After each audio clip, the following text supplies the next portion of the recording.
Teman-teman, kami dari kelompok 1 akan memberitahukan kalian bagaimana cara bernegosiasi dengan menggunakan trik negosiasi distributif. Namun, sebelum kami memulai video ini, ada kalanya kami memperkenalkan diri. Adapun anggota kelompok kami berisi Edo, Fiona, Dwi Ayu, Astrid, dan Gea. Yuk disimak videonya, jangan di-skip ya teman-teman. Oke, di sini ada situasi tawar-menawar distributif. Untuk mengembangkan cara kerja proses tawar-menawar distributif, ada beberapa harga disebutkan, yaitu yang pertama ada harga yang diminta, yang kedua ada harga yang ingin dibayarkan, dan yang ketiga atau yang terakhir ada harga beli. Harga-harga ini merepresentasikan poin-poin kecil dalam analisis situasi tawar-menawar distributif. Harga yang diinginkan adalah titik target, titik di mana negosiator ingin menutup negosiasi atau tujuan optimalnya. Target tersebut juga disebut sebagai aspirasi negosiator. Harga yang tidak diinginkan adalah titik resistansi, inti milik negosiator atau harga maksimal yang dibayarnya sebagai pembeli. Bagi penjual, jumlah tersebut adalah batas harga terendah yang dapat diterima. Titik tersebut juga disebut sebagai harga reservasi. Terakhir, harga yang diminta adalah harga awal yang ditentukan oleh pembeli untuk menawar harga yang diminta dengan mengajukan penawaran awal atau angka pertama yang ia berikan kepada si penjual. Selanjutnya ada titik kesepakatan. Proses mendasar tawar-menawar distributif adalah mencapai kesepakatan dalam rentan tawar-menawar distributif. Tujuan kedua belah pihak adalah mendapatkan tentang tawaran-menawar seluas mungkin, yaitu mencapai kesepakatan sedekat mungkin dengan titik resistansi pihak lain. Dalam tawar-menawar distributif, kedua belah pihak tahu bahwa mereka mungkin harus melakukan kesepakatan pada angka yang lebih kecil dibandingkan yang mereka inginkan atau titik target. Namun mereka berharap bahwa kesepakatan tersebut akan lebih baik dibandingkan titik resistansinya.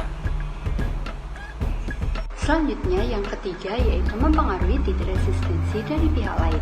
Hal tersebut sangat penting dalam melakukan perencanaan strategi dan taktik tawar-menawar distributif.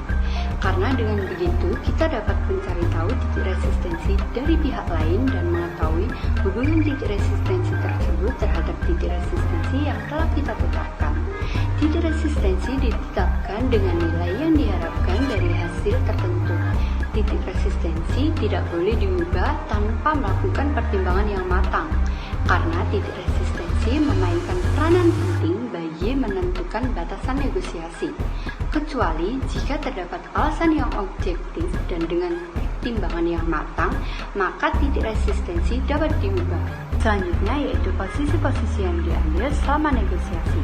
Pelaku tawar-menawar distributif yang efektif harus mengetahui proses pengambilan posisi selama melakukan tawar-menawar atau selama melakukan negosiasi, termasuk pentingnya penawaran dan sikap pembuka, serta peranan konsensi selama melakukan negosiasi. Perubahan posisi biasanya disertai dengan informasi yang baru berkaitan dengan maksud atau niat pihak lain serta nilai hasil dan zona kesepakatan. Penawaran pembuka. Ketika negosiasi dimulai, maka negosiator akan dihadapkan dengan berbagai permasalahan yang membingungkan, seperti bagaimana cara ia dapat membuka penawaran dan apakah nantinya penawaran tersebut dapat diterima oleh pihak lain atau akan ditolak, dan juga apakah penawaran tersebut terlalu tinggi atau terlalu rendah bagi pihak lain. Oleh karena itu, penting dilakukan penawaran pertama karena dapat memberikan keuntungan bagi negosiator yang membuat penawaran. Penawaran pertama juga dapat menjadi patokan negosiasi, terutama ketika informasi negosiasi alternatif tidak lagi dipertimbangkan. Pada sikap pembuka ini, negosiator harus mempertimbangkan pesan yang ingin mereka sampaikan dengan sikap pembuka dan konsepsi selanjutnya, karena terdapat kecenderungan pada negosiator yang memperbaiki respon baik terhadap taktik distributif dalam negosiasi.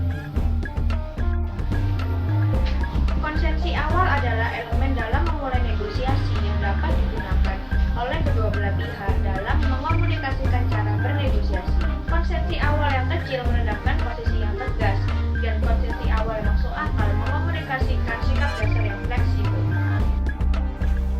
Selanjutnya ada peran konsesi. Peran konsesi di sini adalah sebagai sentral dalam negosiasi. Jadi apabila konsesi tidak ada, maka negosiasi juga tidak akan ada. Suatu pihak apabila tidak siap untuk memberikan konsesi, maka pihak lain akan merasa menyerah dan negosiasi akan menjadi buntu atau mengalami kebuntuan. Negosiator akan merasa kurang puas apabila penawaran pertamanya diterima, kemungkinan karena mereka dapat melakukan yang lebih baik. Kemudian ada penawaran akhir. Pada akhirnya, seorang negosiator akan menyampaikan pesan bahwa tidak ada lagi ruang pergerakan yang lebih luas, atau dapat diartikan penawaran ini merupakan penawaran yang terakhir.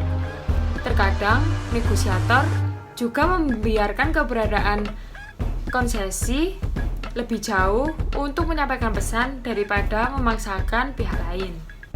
Negosiator satu arah mungkin akan menyampaikan pesan bahwa penawaran ini adalah penawaran yang terakhir. Penawaran akhir ini dibuat dengan konsesi yang lebih substansial. Penawaran akhir ini dibuat cukup besar agar dramatis, akan tetapi tidak terlalu besar karena akan menimbulkan sebuah kecurigaan. Selanjutnya ada komitmen. Konsep kunci dalam menciptakan posisi penawaran adalah komitmen.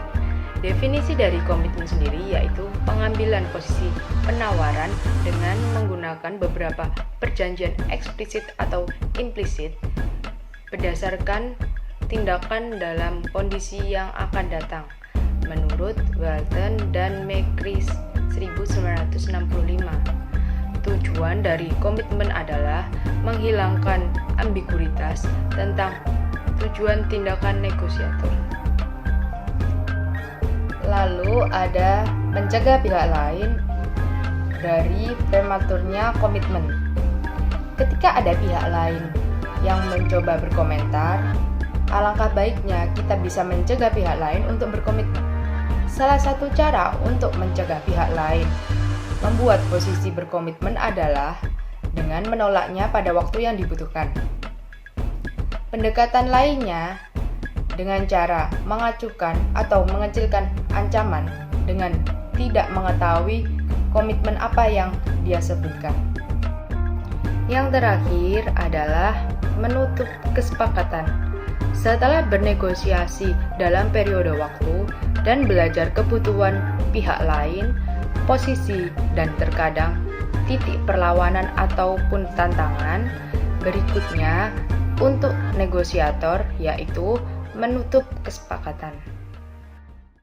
Contoh negosiasi distributif termasuk harga tawar-menawar di pasar terbuka, termasuk negosiasi harga mobil atau rumah. Adapun karakteristik umumnya adalah satu sisi menang dan satu sisi kalah. Ada sumber daya tetap yang harus dibagi sehingga ketika semakin banyak yang diterima oleh salah satu, semakin sedikit yang lain dapatkan.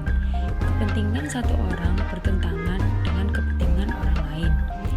Prioritas utama dalam jenis tawar-menawar ini biasanya untuk memaksimalkan kepentingan diri sendiri. Strategi dominan dalam jenis negosiasi ini termasuk manipulasi, pemaksaan, dan pemotongan informasi. Dalam mode ini, seseorang berusaha mendapatkan keuntungan dengan menyembunyikan informasi, menyesatkan, atau menggunakan tindakan manipulatif. Tentu saja, metode ini memiliki potensi serius untuk konsekuensi negatif. Namun, bahkan dalam jenis negosiasi ini, kedua belah pihak harus merasa bahwa pada akhirnya hasilnya adalah yang terbaik yang dapat mereka capai dan itu layak untuk diterima dan didukung. Akhirnya selesai sudah kami menjelaskan bagaimana cara trik-trik negosiasi distributif. Terima kasih bagi yang sudah menonton dan nantikan video-video selanjutnya dari kami.